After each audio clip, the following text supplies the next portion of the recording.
Nosotros, Juan Cubia, él es experto en desarrollo, articulista de varios medios digitales. Juan, muy buenas noches, gracias por acompañarnos. Pues sería importante iniciar este diálogo con las reflexiones o los análisis que ha podido hacer usted respecto de estos resultados de la primera vuelta electoral aquí en el país. Si bien se preveía que podía darse una segunda vuelta, pues los resultados que estamos viendo ahora han sido pues inesperados, y esto nos lleva a evidenciar que esa polarización que existía en el país se radicalizó en estas elecciones, y eso deja también y marca una situación bastante incierta de lo que pueda ocurrir el 13 de abril. Buenas noches, Juan, bienvenido. Buenas noches, Rosana. Permítame hacer una digresión. Escuchaba la noticia del asesinato de este miembro de la FAE. Espero que este no sea el preámbulo de una campaña electoral que, además de sucia, como ya estamos viendo, se pueda convertir en violenta. Ojalá no sea así. Respecto de su pregunta, creo que la gran sorpresa es la votación del correísmo, porque según las encuestadoras, que habría también que analizar la pertinencia y validez de las encuestas, estaba más o menos en unos 35 puntos y sube prácticamente 8 o 9, mientras que el presidente Noboa, que estaba aparentemente en 45, 46, baja 2 puntos. La pregunta es por qué no se logra detectar ni con las encuestas ni con el exit poll esa diferencia de votación. Y mi lectura, Rosana, es que prácticamente va a ser imposible tener información de encuestas o de exit poll verificable, porque tenemos una gran cantidad del territorio ecuatoriano al cual no puede acceder ni el Estado, ni mucho menos las encuestadoras, que son estos territorios controlados por el crimen organizado. De manera que parte de esas distorsiones que a veces nosotros suponemos que son producto de los errores de las encuestas, tienen que ver mucho con ya una incidencia directa de estas lógicas criminales en los procesos electorales. Ahora, Juan, son apenas 17,000 votos de diferencia. Hay un empate de 44% entre ambos candidatos, un resultado que no se veía venir en realidad. Usted decía que puede sorprendernos la votación del correísmo e incluso la misma votación de Daniel Noboa, pero aquí le preguntamos, ¿es votación a favor de o anti-correísmo, anti-novoísmo? Bueno, creo que es de ambas cualidades, ¿no? Creo que hay un voto duro del correísmo que habría que ver en cuánto se sitúa. Yo creo que Daniel Noboa ha conseguido un voto de apoyo, no porque tenga un partido, una organización, una trayectoria, sino por el propio ejercicio del poder, por todas las ventajas o prebendas o privilegios que ha estado repartiendo entre distintos sectores del país. Pero también, obviamente, hay un voto de rechazo, ¿no? Sí, yo sí creo que hay un cruce de votos, que los que no quieren votar por Noboa, los que no quieren votar por el correísmo, obviamente. Ahora, con 44% un empate que es prácticamente un empate exacto, porque en estas condiciones 17,000 votos no hacen una diferencia significativa ni mínima, ¿no? En ese empate habrá que ver de dónde y cómo van a escalar en esas posiciones ambos candidatos. Mi lectura es que ni los votos de los demás candidatos ni el nulo van a marcar una diferencia significativa. Creo que esos votos, mal que bien, se van a repartir igualitariamente. Muchos irán a reforzar el nulo. Creo que la única posibilidad, esa es mi lectura, la única posibilidad de salirse de ese empate apocalíptico al que estamos asistiendo sería lograr que la gente que se abstuvo acuda a las urnas. Si uno de los dos candidatos logra captar un porcentaje importante, hablemos del 5 o 10% de esa votación, que son 2,400,000 ecuatorianos y ecuatorianas que no asistieron, si lo logra hacer, tenga la seguridad de que llega a Carondelet. Ahora, otra de las expectativas es la decisión que pueda tomar el movimiento indígena, que pueda tomar Pachacuti, que pueda tomar Leonidas Issa. Le hemos escuchado en estos días, todavía no hay una resolución, pero al parecer todo apuntaría a un apoyo al sector, como él mismo dice, de la democracia, porque ya ha aclarado que con Noboa no se sentarían a dialogar y que el nulo ideológico en esta ocasión no es una opción. ¿Podemos creer que se va a endosar estos votos, este 5,24 que ha alcanzado Leonidas Issa, al menos un porcentaje mayoritario, con una decisión así podría endosársele a la candidata del correísmo? Y yo creo que Leonidas Issa y la dirigencia de Pachacuti, el movimiento indígena, están siendo muy cautelosos, porque saben que, y ellos ya lo dijeron, los votos no son endosables. Y claro, mi lectura es que el voto de Pachacuti se va a dividir, no sé en qué proporción, pero no va a ser uniformemente hacia una u otra tendencia. Y más allá de que la dirigencia pueda dar una disposición, creo que hay un alto porcentaje de ese voto que va a tomar una decisión independiente. Por eso es que tiene que ser muy cauteloso el movimiento indígena para ver qué posición toma. Y la otra es que el eventual apoyo a la candidata Luisa González, este momento, al menos hasta pocas horas antes de esta entrevista, está condicionado por el papel del expresidente Correa. Prácticamente ya entre Leonidas Issa y Rafael Correa se han dicho ya pela verde, y Leonidas Issa ha sido muy claro: saquen al expresidente Correa de estas negociaciones, de estos acuerdos, de esta contienda electoral. Y le ha dicho y le ha preguntado a la candidata González: ¿es usted la candidata o es Rafael Correa? ¿Va usted a gobernar o tengo que hablar con Correa? Y aparentemente el movimiento indígena, sobre todo la dirigencia, no está en condiciones ni en ánimos de conversar con el expresidente Correa. De manera que eso, para mi modo de ver, es un escollo que no sé cómo lo van a superar. Porque usted sabe que, diga lo que diga Luisa González, se presente como se presente, no ha logrado quitarse de encima la sombra de Rafael Correa. Ella es una candidata llavero del expresidente Correa. Y por más intentos que ha hecho de marcar diferencias o de insistir en su autonomía o en su independencia política, no la ha conseguido. La gente la sigue viendo como un apéndice del expresidente Correa. Entonces habrá que ver cómo logran algún tipo de negociación o de acuerdo de darse y a qué punto pueden llegar. Mi postura, mi recomendación, creo que el movimiento indígena debería más bien apuntar a fortalecer ese modesto capital político que acaba de obtener como resultado las últimas elecciones, para ir primero reconstruyéndose después de la debacle que ha sufrido en los últimos años, y luego planteándose una alternativa a futuro que no sea únicamente electoral.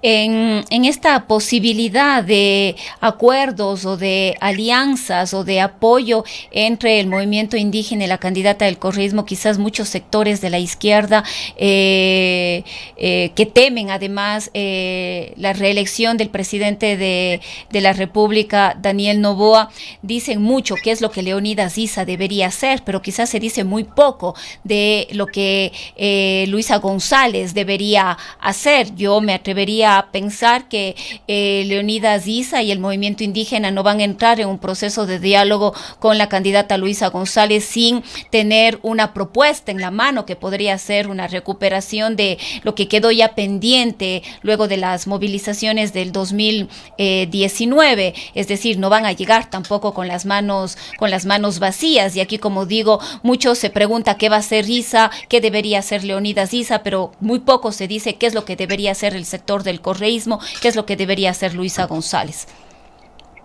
Dos cosas, Rosana. La una es mi postura personal. Creo que el 14 de abril el movimiento indígena y los movimientos sociales en general tendremos que salir a reconstruir ese proceso y esa estrategia de resistencia, porque cualquiera de los dos que gobiernen, que representan un modelo de Estado, van a venirse en contra de los derechos de las organizaciones del movimiento indígena. Son promineros, más pro vida la señora González que el propio presidente Noboa, son pro capitalismo, etcétera. Es decir, tienen un modelo que es muy similar y que implica una agresión en contra de todos los sectores que están planteando alternativas. Eso hay que digamos, dejarlo claro. Ahora, el otro punto respecto de un eventual acuerdo, mire, Rosana, yo a veces me sorprende que en la izquierda existe un pensamiento un poco religioso, en el sentido de esperar un propósito de enmienda, un acto de contrición, de arrepentimiento. Es una espera de una persona en un contexto religioso. En política eso no existe. Es muy probable que cualquiera de los dos candidatos de este momento digan sí a todo, digan que estoy de acuerdo. Pueden llegar hasta firmar un documento. El momento del ejercicio del poder, ese documento será papel mojado. Así no son posibles las negociaciones, porque más ya hay una historia de desconfianza. En el caso de Noboa, por el año y medio de ejercicio del poder, que ya más o menos se sabe qué quiere y a dónde apunta. Y en el caso del correísmo fueron 10 años, ¿no?, de persecución a las organizaciones de izquierda, de persecución al movimiento indígena, a las feministas, a los ecologistas, y un largo etcétera de expresiones sociales y políticas que padecieron el autoritarismo de Correa. De manera que aquí no estamos hablando de una actitud religiosa, de que digo, bueno, yo sí me arrepiento de lo que yo he hecho y por lo tanto voy a enmendar. Eso en política no existe, Rosana. Ahora, Juan, otro tema que vale la pena reflexionar es cerca del 90% de los votos se fueron únicamente a dos candidatos, es decir, a la candidata de la Revolución Ciudadana, Luisa González, y al candidato del oficialismo de Acción Democrática Nacional, Daniel Noboa. El tercero en votación son los votos nulos. Por ahí está el ausentismo y una votación importante en este contexto, la de Pachacuti, pero eso también amerita un análisis, considerando que teníamos 16 candidatos. Bueno, los 16 candidatos son expresión de la descomposición del sistema político y del sistema electoral. Pero eso no es casual, Rosana, eso está bastante diseñado con bastante claridad, con un propósito muy claro. Yo creo que las élites, los grupos de poder, lo que en la lengua inglesa se denomina el establishment, está absolutamente claro que eso es lo que más conviene. ¿En función de qué? En función de definir un modelo político que permita lo que se llama una mayor gobernabilidad desde la lógica de los intereses empresariales. Y creo que este momento es un momento muy propicio para esa lógica. Creo que por fin el sueño que han tenido los últimos años de estos grupos de poder se ha concretado, porque el momento en que usted tiene dos grandes fuerzas a nivel político electoral y a nivel de la Asamblea, las negociaciones son mucho más simples, más sencillas. Tienen que ponerse de acuerdo estos grupos de poder que están detrás de ambas candidaturas, y en el caso, por ejemplo, de la señora Isabel Noboa, yo supongo que le estará apostando a ambos, ¿no? Ella fue beneficiaria del gobierno de Correa y es tía del actual primer mandatario. Esos grupos van a tener mayor facilidad de acuerdos y de negociaciones en función de agendas estratégicas, es decir, de políticas y de decisiones del Estado con mira a lo que podría ser el modelo económico, el modelo político, el modelo social de este país en los próximos años. Y han venido argumentando, yo siempre leo a los editorialistas de la derecha para enterarme qué piensan, llevan mucho tiempo argumentando en favor de reducir la dispersión política, de generar una concentración de pocos partidos y permitir los acuerdos, la gobernabilidad y la estabilidad política. Bueno, creo que ahora lo han conseguido. Y eso está muy claramente definido en términos de las estrategias que han promovido en estos últimos meses. Yo decía en un editorial que el establishment está apostándole al triunfo del señor Noboa, lo cual no quiere decir que si llega a ganar la señora Luisa González, no giren de manera muy pragmática en función de nuevos acuerdos. El tema es que hay un modelo, Rosana, un modelo de productivo, un modelo de relaciones de poder que se ha mantenido los últimos 20 o 30 años, y sobre eso actúan electoralmente las fuerzas políticas, pero no es que están alterando esas estructuras fundamentales y de fondo que son las que definen ese modelo político que vivimos. Juan, y en todo este contexto, y hablando de gobernabilidad, también sería importante algunas lecturas de esta conformación de la Asamblea Nacional. Dos grandes minorías, prácticamente la mayoría de la Asamblea Nacional se va en estas dos fuerzas, y aquí los votos de Pachacuti, 9 votos, y los votos 4 del Partido Social Cristiano van a ser de alguna manera determinantes para cualquier toma de decisión. El primer acuerdo, los primeros diálogos los iremos viendo para la designación de las autoridades del Parlamento, de este nuevo Parlamento que estará entre el 2025 y el 2029, pero va a ser un espacio complicado. A ver, usted tiene 9 de Pachacuti y 9 de los otros, ¿no es cierto? Y luego tiene 66 y 67, esa es la composición. Habrá que ver cómo actúa, cómo se posiciona Pachacuti. Espero que planteen una línea de coherencia y de negociación muy clara, sea con uno o con otro bloque. Y tiene los otros 9, que son 4 social cristianos y 5 diversos, que eventualmente podrían también darle una mayoría a cualquiera de los dos bloques. Y la otra es simple, Rosana, que los dos bloques coincidan, como ya coincidieron al inicio del gobierno del presidente Noboa, coincidieron socialcristianos correístas y el oficialismo en leyes fundamentales para consolidar un modelo favorable a los intereses empresariales en este país. Eso puede volver a ocurrir. Como yo lo decía, la ventaja ahora de los grupos de poder es que ya tienen solamente dos grandes bloques que, a pesar de que se les puedan tener camisetazos, que no creo que ocurran, todo el mundo va a querer acogerse a ese bloque sólido, van a propiciar este tipo de acuerdos. Acuérdese, y valga la redundancia, acuérdese, Rosana, cómo va a ir evolucionando y cómo llegará un momento en que, qué sé yo, en políticas pro minería, en políticas de apertura a la inversión extranjera, en políticas más o menos de anclaje de la economía ecuatoriana a los grandes capitales, sean norteamericanos, sean chinos, sean europeos. Todas esas cosas van a empezar a operar con bastante eficiencia y probablemente a Pachacuti no le quedará más, como yo le decía hace un momento, que empezar a resistir desde el comienzo, porque lo que se puede venir va a ser bastante duro en contra de esos derechos indígenas, de la plurinacionalidad, de los territorios indígenas, va a haber una apertura a la minería, una ampliación de la frontera petrolera, eso sin contar la afectación a una serie de agendas adicionales de los movimientos sociales, derechos de las mujeres, derechos de las minorías de orientación sexual, derechos de los gobiernos locales, etcétera. Ahora, Juan, pensando ya en estos meses que nos quedan antes de las elecciones del 13 de abril, ¿podemos creer que el presidente candidato va a ser más cauto en su toma de decisiones o respecto de las arbitrariedades que vimos en la campaña anterior? ¿Tomará licencia? ¿No tomará licencia?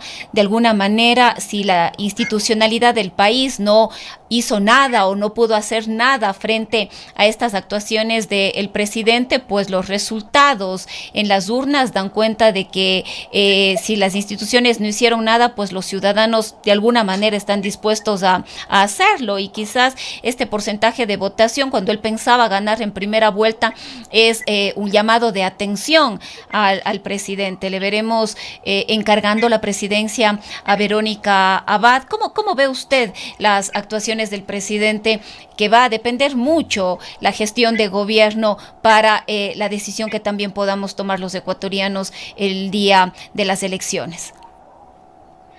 Rosana, usted recuerda que me entrevistó hace un año exactamente, creo que era enero del año pasado, cuando se armó el conflicto con la vicepresidenta Abad. Yo le dije, no le van a dejar posesionarse, no le van a entregar la administración del Estado.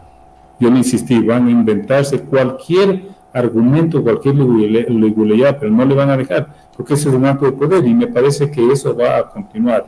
Es decir, el presidente no hará todo lo posible, inclusive como ha hecho hasta ahora, violar la ley, atropellar la Constitución, para, por un lado, consolidar un poco el control del aparato del Estado y de las elecciones, y dos, lo hará también para poder asegurar una estrategia electoral que le permita ganar. Pero hay que ponerse a pensar en algo, Rosana, pese a todos los atropellos a las normas de la Constitución, alza del IVA, medidas impopular, el presidente Noboa saca 44% y gana en primera vuelta. Eso también es sorprendente, porque eso quiere decir, los apagones, me olvidaba, eso quiere decir que hay una ciudadanía que por alguna razón que habría que analizar, sigue respaldándole o sigue confiando o sigue pensando que es un buen presidente que tiene que darse de otros 4 años de administración. ¿Sí? Eso es lo más sorprendente. Yo todavía no entiendo, pero bueno, con el pasar de los días trataré de entender a qué se debe esto. Y el tercer punto que usted señala, alguien le cuentió al presidente que iba a ganar en primera vuelta. Yo creo que el objetivo era siempre llegar primero con un margen de unos 6, 7 puntos que le permitiera de alguna manera desbrozar el camino hacia el triunfo en la segunda vuelta. ¿Sí? Había indicios de que a lo mejor por la situación que se estaba presentando pudiera tal vez llegar a ganar en primera vuelta, tal vez, pero no era muy seguro. Pero a mí me parece que lo que nunca se esperó es que no existiera ninguna diferencia, porque eso le pone puesta arriba la campaña y el eventual, digamos, resultado en la segunda vuelta. En efecto, es bien difícil. La tiene, creo que Yo creo que ambos tienen una situación complicada que resolver. Habrá que ver qué hacen estratégicamente, cómo manejan ya el tema de la campaña, pero en términos de lo que hará el presidente Noboa, Rosana, no creo que él vaya a variar mayormente esa conducta autoritaria, esa conducta de pasarse por encima de una serie de normas para imponer ciertas, digamos, ciertas actitudes, ¿no? Como por ejemplo una campaña electoral, como por ejemplo seguir administrando el Estado, haciendo obras, inaugurando obras, visitando el país y confundiendo, traslapando ambas funciones de candidato y de presidente durante 2 meses. Creo que no va a ser, no, ni lecturas que no le van a entregar. Y las instituciones tampoco harán nada, Juan, No, el contencioso electoral, quizás unas no ampliaciones o creo. nuevas cosas a la Corte, nada. No, creo que no. Tal vez la Asamblea intente un juicio político que habría que pensar si es conveniente y no termina dándole más votos a Noboa. Sí, creo que la jugada última me parece que era apuntar de lo máximo posible a triunfar en la primera vuelta para ya resolver este tipo de contradicciones, este tipo de superar estos obstáculos legales y constitucionales. No le salió. Pero bueno, entiendo que el plan B es más o menos continuar moviéndose dentro de esos mismos márgenes de abuso y atropello de la ley. Bien, Juan, queremos agradecerle por haber compartido sus criterios esta noche. Gracias a usted, Rosana, y a Antena 1. Muchísimas gracias. Ha sido Juan Cubi, él es articulista de varios medios, experto en desarrollo. Son las 19:54. Antena 1 Radio Video.